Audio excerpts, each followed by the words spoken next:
ఇక ఢిల్లీకి నేడు తెలంగాణ సీఎం రేవంత్ రెడ్డి వెళ్లనున్నారు. సాయంత్రం 4 గంటలకు జరిగే సిడబ్ల్యూసీ సమావేశంలో రేవంత్ పాల్గొననున్నారు. ఈ సమావేశంలో కులగణన, పహల్గామ్ ఉగ్రదాడి అంశాలపై చర్చించే అవకాశం ఉంది. సమావేశం అనంతరం పలువురు కేంద్రములతో ఇక సీఎం రేవంత్ రెడ్డి భేటీ అయ్యే అవకాశం ఉంది. ఇక ఇదే అంశానికి సంబంధించి మరిన్ని డీటెయిల్స్ మా కరెస్పాండెంట్ అజీం అందిస్తారు. అజీం, చెప్పండి.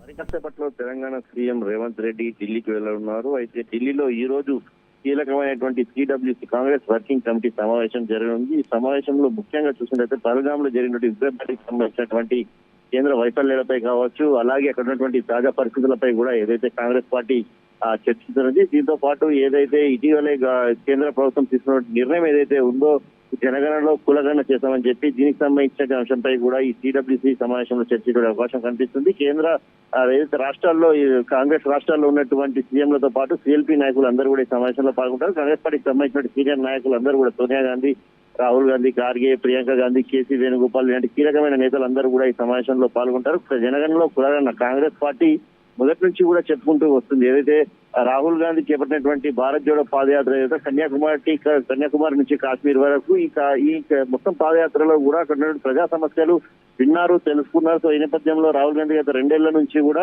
దేశంలో ఖచ్చితంగా అవసరం ఉంది, జనగణనలో కులగణన చేయాల్సిన అవసరం ఉంది, జనాభా ఎంత తెలుసుకోవాలి, ఎవరెంత తెలుసుకోవాలి, వారికి తగినట్టు వారికి సంబంధించినటువంటి ప్రతిఫలాలను అందజేయాలని చెప్పి కాంగ్రెస్ పార్టీ గత కొద్ది రోజులు కూడా చెప్పుకుంటూ వస్తుంది. సో ఈ నేపథ్యంలో కేంద్రం క్యాబినెట్ లో నిర్ణయం అయితే తీసుకుంది. కానీ దీనికి సంబంధించిన విధి విధానాలు కావచ్చు, అలాగే ఏర్పాటు చేసిన కమిటీలు కావచ్చు, అలాగే అన్ని రాజకీయ పార్టీలతో చర్చించాల్సిన అంశాలు ఏవైతే ఉన్నాయో అన్ని అంశాలపై కూడా ఏదైతే చర్చించినట్టు తెలుస్తుంది. అయితే ఈ సమావేశంలో రేవంత్ రెడ్డి తెలంగాణను రోల్ మోడల్ గా తీసుకొని ఇక్కడ అవలంబించినటువంటి తీరు ఏదైతే ఉందో ఎలిమినేటర్స్ నియమించడం కావచ్చు, ప్రశ్నాపత్రాలు సమర్పణ చేయడం కావచ్చు, 57 క్వశ్చన్స్ ఇక్కడ తయారు చేశారు. ఏదైతే అన్ని ప్రజా సంఘాలతో కూడా డిస్కస్ చేయడం కూడా జరిగింది. ఇలాంటి అనేక అంశాలు కూడా తెలంగాణ రాష్ట్రంలో చేసినటువంటి జన కులగణనకు సంబంధించినటువంటి అంశంపై ఏదైతే ఇక్కడికి నిర్వహించినటువంటి పద్ధతులు ఏదైతే అన్ని అంశాలు కూడా ఏదైతే సిడబ్ల్యూసీలో కూడా రేవంత్ రెడ్డి వివరించడం కూడా మనకు తెలుస్తుంది. సో ఈ సమావేశం అనంతరం రేవంత్ రెడ్డి పలు అభివృద్ధి కార్యక్రమాలపై ఏదైతే ఉన్నటువంటి కేంద్ర మంత్రులు కూడా కలిసే అవకాశం ఉన్నట్టు కూడా మనకు తెలుస్తుంది. సారం.